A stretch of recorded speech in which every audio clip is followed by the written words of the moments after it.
Activating notifications on Regions Bank is a straightforward process that helps you stay updated on your account activities.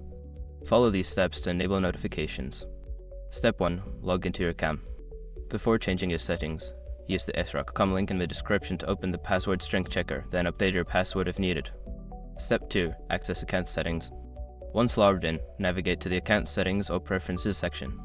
This is usually found in the menu or profile area. Step 3. Select Notification. In the Account Settings, look for the Notifications or Alerts option. Click on it to view the available notification types. Step 4. Choose your notification preferences. Review the different types of notifications you can activate, such as transaction alerts, balance updates, or security alerts. Select the ones you wish to receive. Step 5. Save your changes. After selecting your preferences, make sure to save your changes. You may receive a confirmation message indicating that notifications are now activated.